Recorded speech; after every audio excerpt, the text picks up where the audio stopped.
আসসালামু আলাইকুম ওয়া রাহমাতুল্লাহি ওয়া বারাকাতুহু। নাহমাদুহু ওয়া নুসাল্লি আলা রাসূলিহিল কারীম। আম্মা বা'দু ফাআউযু বিল্লাহি মিনাশ শাইতানির রাজীম। বিসমিল্লাহির রাহমানির রাহিম। সালেহ আলাইহিস সালাম কুরআন আল কারীমে বর্ণিত 25 জন নবীদের মধ্য থেকে অন্যতম একজন নবী, যাকে আল্লাহ তাআলা সামুদ গোত্রের নিকট প্রেরণ করেছিলেন। এবং সামুদ গোত্রটি হচ্ছে একটি আরব গোত্র, অর্থাৎ তারা ছিল আরবি ভাষাভাষীর লোকজন।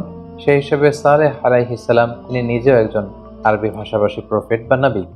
সামুদ গোত্রের বসবাস ছিল হিজির এলাকায়, যেটা বর্তমান সময়ে সৌদি আরবের উত্তর দিক থেকে শুরু করে Northern side of the Saudi Arabia until the Jordan border, জর্ডানের বর্ডার পর্যন্ত এই লম্বা স্ট্রেচিং এরিয়াটা, পুরো এরিয়াটাতে, দ্য এন্টার ভেসিনিটিতে এটাকে হিজির এলাকা বলে। এবং সেখানেই সামুদ গোত্রের বসবাস ছিল। আল্লাহ তাআলা সূরা হুদ ইরশাদ করছেন, ওয়া ইলা সামুদা আখাহুম সালিহা।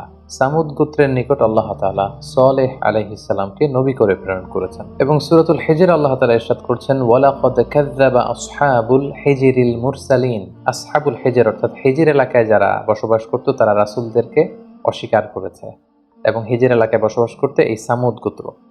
বর্তমানে সৌদি আরবের ওই এলাকাটাকে মাদাইন সালেহ বলা হয়, যেখানে সালেহ আলাইহিস সালামের সামুদ গোত্রের ধ্বংসাবশেষ পাওয়া যায় এবং সেখানে আর্কিওলজিক্যাল সাইট রয়েছে।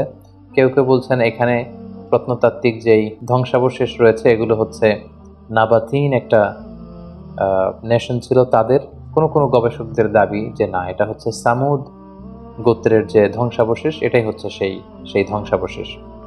আমরা যদি কালামুল্লাহ মাজিদ থেকে সামুদ নেশন বা সামুদ জাতির, যেই জাতির কাছে সালেহ আলাইহিস সালামকে প্রেরণ করা হয়েছে, তাদের ফিচারটা যদি আমরা দেখি তাহলে দেখব যে তাদের একটা বিশেষ বৈশিষ্ট্য ছিল, তারা পাহাড় খোদাই শিল্পে খুবই বিখ্যাত ছিল। পাহাড়কে খোদাই করে, ড্রিল করে সেখানে প্রকোষ্ঠ তৈরি করা এবং পাহাড়ের গাত্রে নানা ধরনের কারুকার্য তৈরি করে, অভিনব কৌশল অবলম্বন করে সেখানে আবাসন তৈরি করাতে তারা বিখ্যাত ছিল। এবং আল্লাহ তাআলা ইরশাদ করছেন, ওয়াযকুরু ইয জাআলাকুম খুলাফা মিন বা'দি আদ। সামুদ গোত্রকে আদ গোত্র ধ্বংস করে দেবার পর তাদেরকে সেখানে স্থলাভিষিক্ত করা হয়েছে। ওয়া বাওয়াআকুম ফিল আরদ, এবং আল্লাহ তাআলা সামুদ গোত্রকে এই পৃথিবীতে প্রতিষ্ঠিত করেছে। তাত্তাখিযুনা মিন সুহুলিহা কুসুরা, তারা খুব সহজেই পাহাড়কে ডিজাইন করে সেখানে তারা ঘরবাড়ি বানাতো, প্রাসাদ বানাতো। তানহিতুনাল জিবালা বুয়ুতা, সহজে তারা প্রাসাদ বানাতে পারতো। আর তানহিতুনাল জিবালা বুয়ুতা, তারা পাহাড়কে ড্রিল করে কেটে কেটে তারা সেখানে ঘর নির্মাণ করত। তাহলে এটা একটা ফিচার আমরা পেলাম। এবং এই কথাটাই সূরাতুল ফাজরে আল্লাহ তাআলা অন্যভাবে বলছেন যে ওয়া সামুদাল্লাযীনা জাবুস সখরা বিল ওয়াদ। সামুদ হচ্ছে এমন নেশন বা এমন জাতি, জাবুস সখরা বিল ওয়াদ, যারা পাহাড় কেটে কেটে উপত্যকায় ঘর বানাতো। এবং সূরাতুন নামলের 48 নম্বর আয়াতে আল্লাহ বলছেন, ওয়া কানা ফিল মাদিনাতি তিসআতু রাহতিন ইউফসিদুনা ফিল আরদি ওয়া লা ইউসলিহুন। এই সামুদ নেশনের মধ্যে 9টা সাব ট্রাইব ছিল।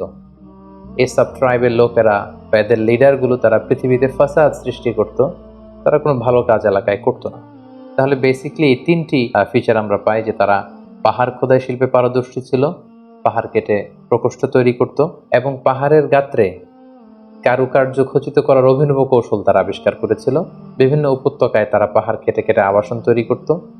এবং পুরা সামুদ নেশনের মধ্যে 9টা সাব ট্রাইব ছিল, যারা বেসিকলি পুরো সামুদ নেশনে তারা ফাসাদ সৃষ্টি করতো, তারা কোনো ভালো কাজ করতো না। এবং এরাই বেসিকলি সালেহ আলাইহিস সালামের দাওয়াতের বিরোধিতা করেছিল। এ পর্যায়ে আমরা দেখব যে সাইয়েদনা সালেহ আলাইহিস সালাম, যাকে আল্লাহ তাআলা সামুদ গোত্রের হেদায়েতের জন্য নবী করে পাঠিয়েছিলেন, তিনি কিভাবে দাওয়াত দিয়েছেন। সব নবীদের যেমনি তাওহীদের দাওয়াত ছিল, সালেহ আলাইহিস সালাম ও সামুদ গোত্রের কাছে তাওহীদের দাওয়াত দিয়েছেন। আল্লাহ তাআলা বলছেন, ওয়া ইলা সামুদা আখাহুম সালিহা। সামুদ জাতির কাছে আল্লাহ তাআলা সালেহ আলাইহিস সালামকে নবী করে পাঠিয়েছেন। ক্বালা ইয়া কওমি আবুদুল্লাহা মা লাকুম মিন ইলাহিন গায়রু। তিনি বলেছেন, হে সামুদ গোত্র, তোমরা কেন এক আল্লাহ ছাড়া অন্যের ইবাদত করো? তোমরা এক আল্লাহর ইবাদত করো, আল্লাহ ছাড়া কোনো ইলাহ নেই। হুয়া আনশাআকুম মিনাল আরদ, তিনি মাটি থেকে তোমাদের তৈরি করেছেন। ওয়াস্তা'মারাকুম ফিহা, এবং এই জমিনে তোমাদেরকে আল্লাহ জমিনকে আবাদ করার সুযোগ করে দিয়েছেন।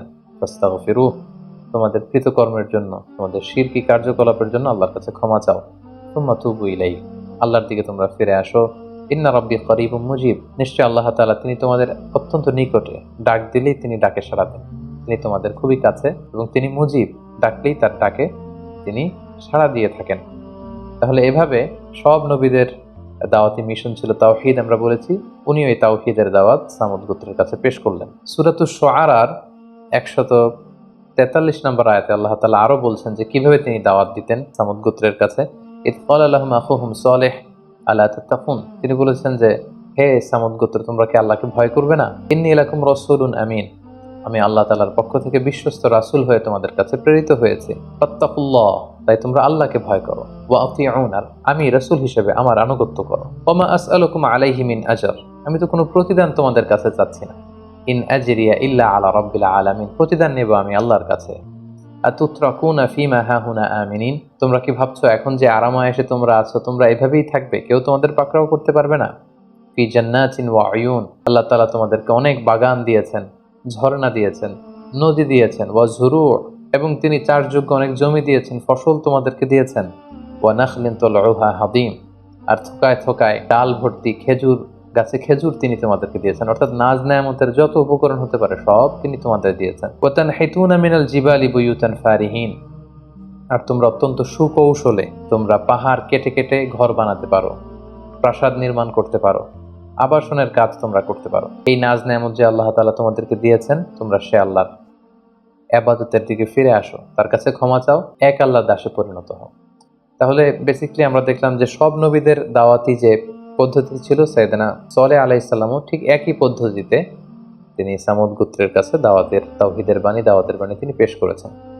সম্মানিত সুধী, এ পর্যায়ে আমরা দেখব যে সালেহ আলাইহিস সালাম সামুদ গোত্রকে যখন এক আল্লাহর ইবাদতের দাওয়াত দিয়েছেন, তখন তার স্বগোত্রের লোকেরা কি রেসপন্স করেছিল সে কথাও আল্লাহ তাআলা কালামুল্লাহ মাজিদে ইরশাদ করছেন। ক্বালু ইয়া সালিহু ক্বাদ কুনতা ফীনা মারজুওয়ান ক্বাবলা হাদা, তিনি যখন তাওহীদের দাওয়াত কওমে সামুদকে দিলেন, সামুদ জাতিকে দিলেন, তারা তখন তাচ্ছিল্যের সুরে বলতে আরম্ভ করলো, হে সালেহ, তোমাকে নিয়ে তো আমাদের অনেক আশা ভরসা ছিল, তুমি তো আমাদের এলাকার সবচেয়ে ভালো ছেলে ছিলে, তুমি অনেক কিছু করবে ভেবেছিলাম, তোমাকে নিয়ে অনেক আশা ভরসা আমাদের ছিল, কিন্তু তুমি এগুলো কি শুরু করলে?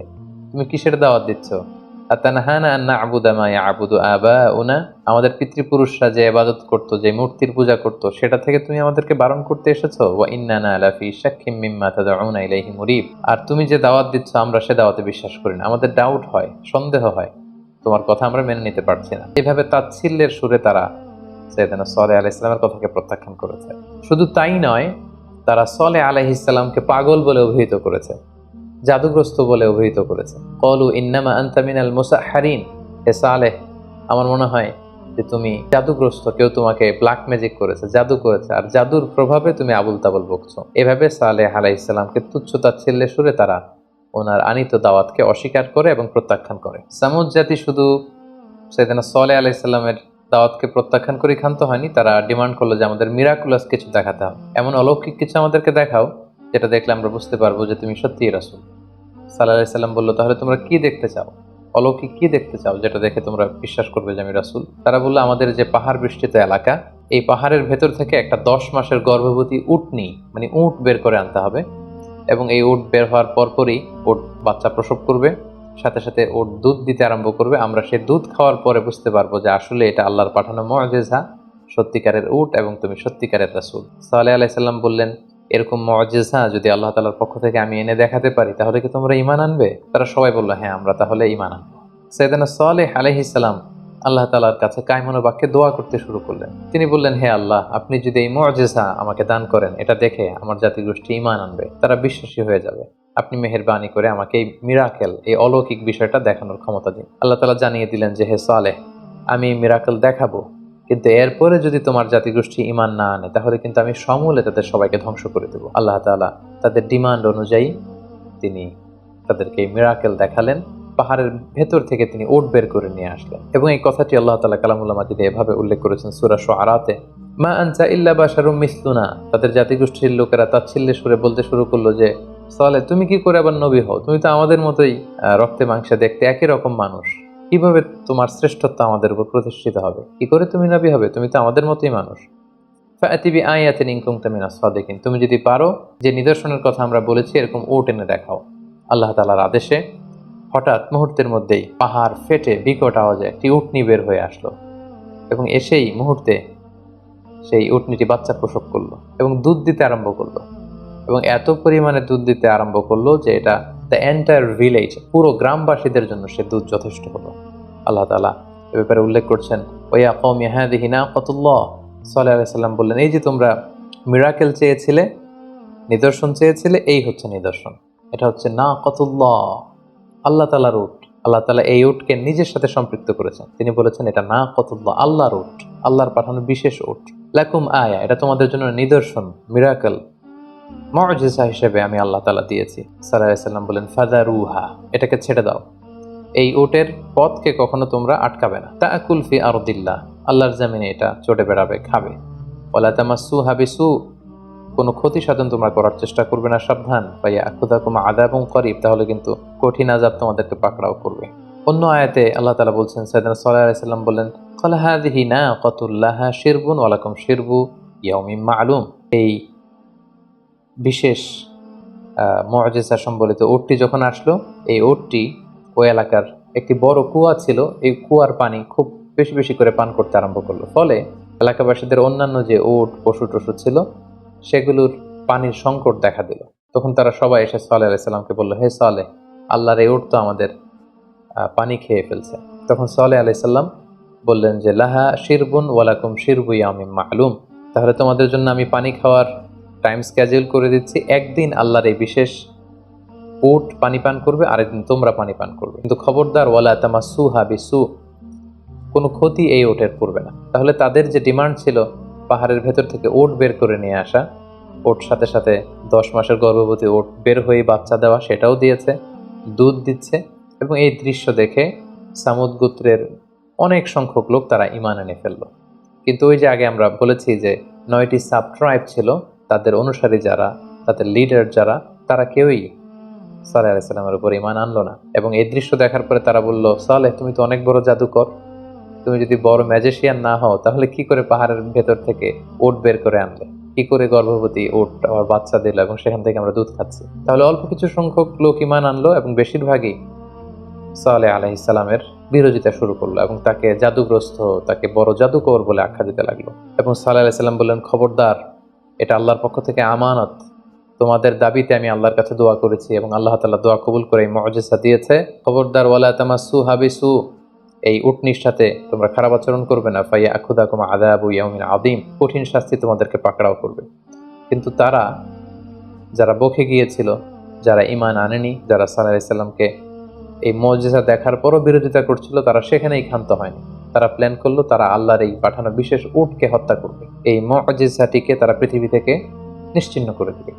এবং যেই চিন্তা সেই কাজ, ফাআকারুহা ফাআসবাহু নাদিমিন, তারা প্ল্যান প্রোগ্রাম করে আল্লাহর পাঠানো এই উটটিকে হত্যা করে ফেললো। সূরা শামসে আল্লাহ তাআলা ইরশাদ করেছেন, ইযিম বাআসা আশকাহা, তারা প্ল্যান করে তাদের মধ্য থেকে একজন ভয়ঙ্কর লোককে পাঠালো যে তুমি যাও, তুমি যে হত্যা করো।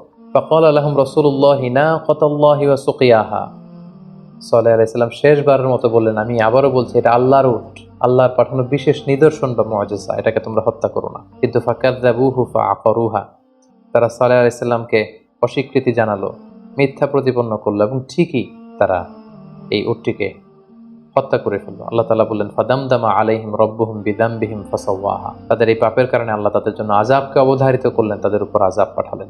এবং সালেহ আলাইহিস সালামের কওমে সামুদ বা সামুদ জাতি আল্লাহর পাঠানো এই বিশেষ মুজিজা, এই উটটিকেই শুধু হত্যা করে ক্ষান্ত হয়নি। তারা প্ল্যান করলো যে শুধু উটকে হত্যা করলেই হবে না, আমরা সালেহকেও এই পৃথিবী থেকে বিদায় করে নিব। তারা সিক্রেট একটা কিলিং প্ল্যান করলো, কিভাবে সালেহকে পৃথিবী থেকে সরিয়ে দেওয়া যায়। এবং সে কথাও আল্লাহ তাআলা সূরাতুন নামলে খুব সুন্দরভাবে বর্ণনা করেছেন। আল্লাহ তাআলা বলছেন, ওই যে 9টি সাব ট্রাইব ছিল, তারা একত্রিত হলো। ক্বালু তাকাসামু বিল্লাহ, আল্লাহর নামে তারা শপথ করলো এবং প্ল্যান করলো, লা নুবাইয়িতান্নাহু ওয়া আহলা, আমরা আজ রাতেই আতর্কিত অ্যাটাক করব, সাডেন অ্যাটাক করব সালেহের বাড়িতে, যে সালেহ এবং তার ফ্যামিলি মেম্বার্স প্রত্যেককে আমরা কচুকাটা করে দুনিয়া থেকে বিদায় করে ফেলবো। সুম্মা লানাকুলান্না লিওয়ালিহি, তারপর যদি বিচারের প্রশ্ন আসে তার ওয়ালি, তার অভিভাবকদের আমরা বলবো, মা শাহিদনা মাহালিকা আহলিহি ওয়া ইন্না লাসাদিকুন, আমরা বলবো যে আল্লাহর কসম আমরা কিছুই জানি না।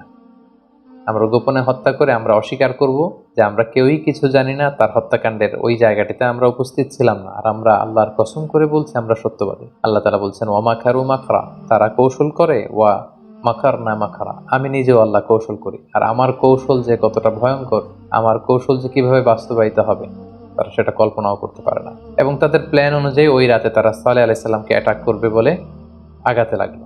এবং আল্লাহ তাআলা তিনি সিদ্ধান্ত নিলেন যে তাদের অবাধ্যতা এতবার বেড়েছে যে তাদেরকে সামুদ গোত্রকে আল্লাহ তাআলা ধ্বংস করে দেবেন।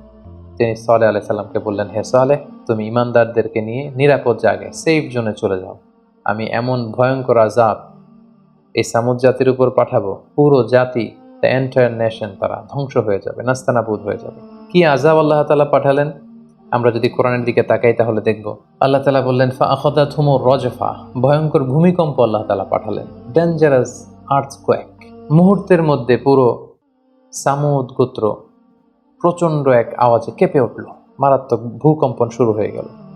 ফাআসবাহু ফি দারিহিম জাসিমিন, এবং প্রচন্ড ভূমিকম্পে তারা যে যেখানে ছিল তাদের প্রত্যেকের ঘরে উপুর হয়ে পড়ে গেল। এবং সূরাতুল কমর আল্লাহ তাআলা বলছেন যে শুধু ভূমিকম্পই ছিল না, ইন্না আরসালনা আলাইহিম সাইহাতান ওয়াহিদা, একটা বিকট চিৎকারের ব্যবস্থা আমি করেছিলাম। আল্লাহ তাআলা সাইয়েদনা জিবরাইল আলাইহিস সালামকে বললেন, যাও তুমি সামুদ গোত্রের ওখানে যাও, তারা সালেহকে অস্বীকার করেছে, আমার পাঠানো মুআজিজা উটকে হত্যা করেছে এবং সালেহকে তার পুরো পরিবারের সাথে একসাথে হত্যা করার প্ল্যান তারা করেছে।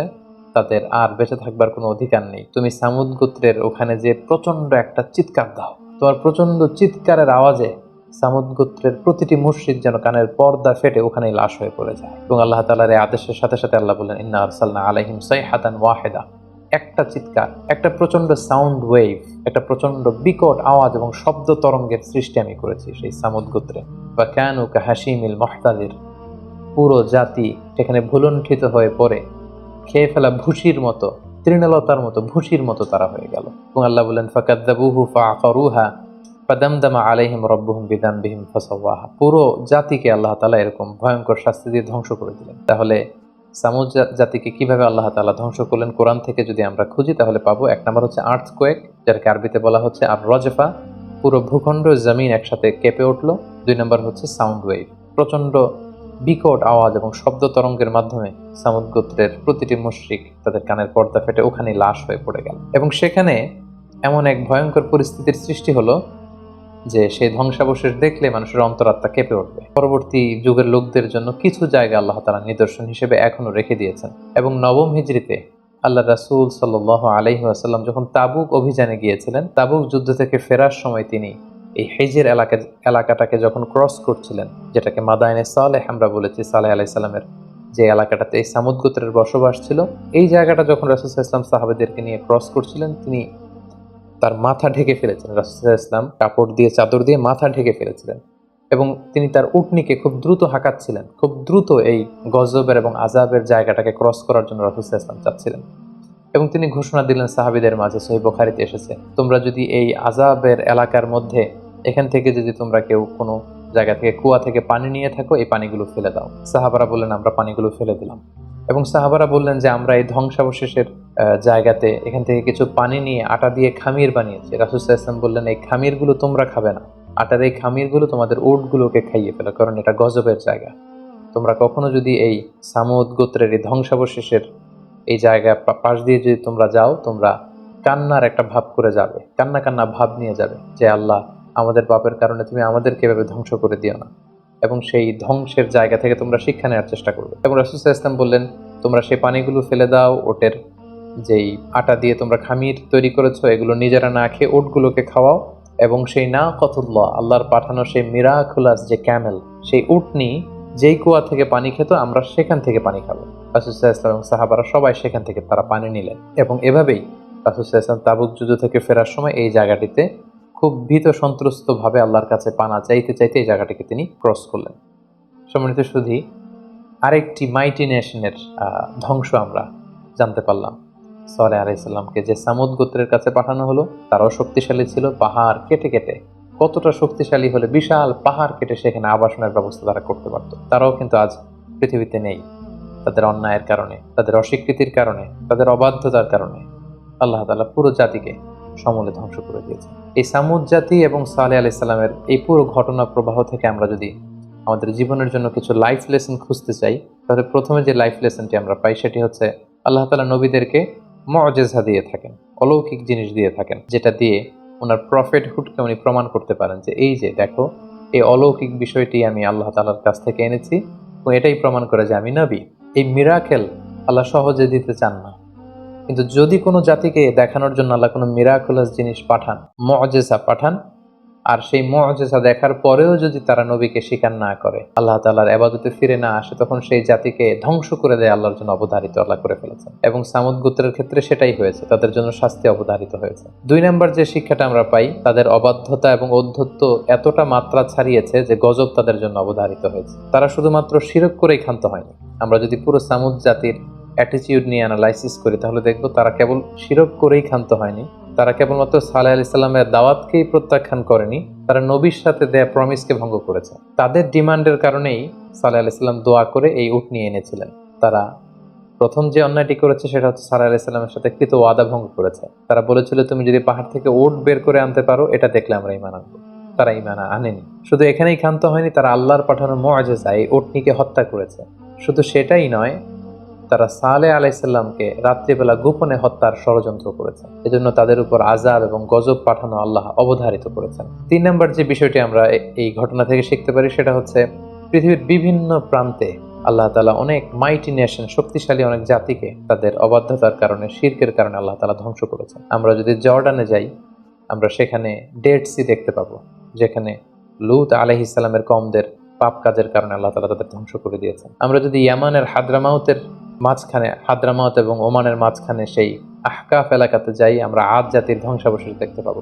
আমরা যদি আজও সৌদি আরবের মাদায়েন সালেহাতে ভিজিট করি, তাহলে সেখানে এই বিশাল সামুদ জাতির ধ্বংসাবশেষ দেখতে পাবো। এভাবে পৃথিবীতে বিভিন্ন জায়গায় আল্লাহ তাআলা আমাদের নিদর্শনের জন্য এই পাপাচারীদের অনেক ধ্বংসাবশেষ রেখে দিয়েছেন এবং তিনি আমাদেরকে আদেশ করেছেন, ফাসিরু ফিল আরদি ফানজুরু কাইফা কানা আকিবাতুল মুকাজ্জিবিন। তোমরা এই পৃথিবীতে ঘুরে বেড়াও, বিভিন্ন জায়গায় ভিজিট করো, এর সাইট সিইং গুলো করে তোমরা দেখো যে পূর্ববর্তী জাতিদেরকে কিভাবে আমি তাদের পাপের কারণে ধ্বংস করেছি, এবং সেখান থেকে যেন আমরা শিক্ষা নিতে পারি যে আমরাও যেন তাদের পথে না হেঁটে, তাদের ফুটস্টেপ অনুসরণ না করে, সেই পাপের পথে না যেয়ে আমরা যেন সত্যের পথে ফিরে আসতে পারি, আমরা যেন কল্যাণের পথে ফিরে আসতে পারি, আমরা যেন আলোর পথে ফিরে আসতে পারি। এটাই হচ্ছে সালেহ আলাইহিস সালাম এবং সামুদ জাতির ধ্বংসের মধ্য দিয়ে আমাদের জন্য শিক্ষা। আল্লাহ তাআলা আমাদের সবাইকে এই ঘটনা প্রবাহ থেকে আমাদের প্রাত্যহিক জীবনে, আমাদের সামাজিক জীবনে, ব্যক্তিগত জীবনে শিক্ষা হাসিল করবার তৌফিক দান করুক। হাযা মা ইনদি ওয়াল ইলমু ইনদাল্লাহ, আলাইহি তাওয়াক্কালতু ওয়া ইলাইহি উনীব। আসসালামু আলাইকুম ওয়া রাহমাতুল্লাহি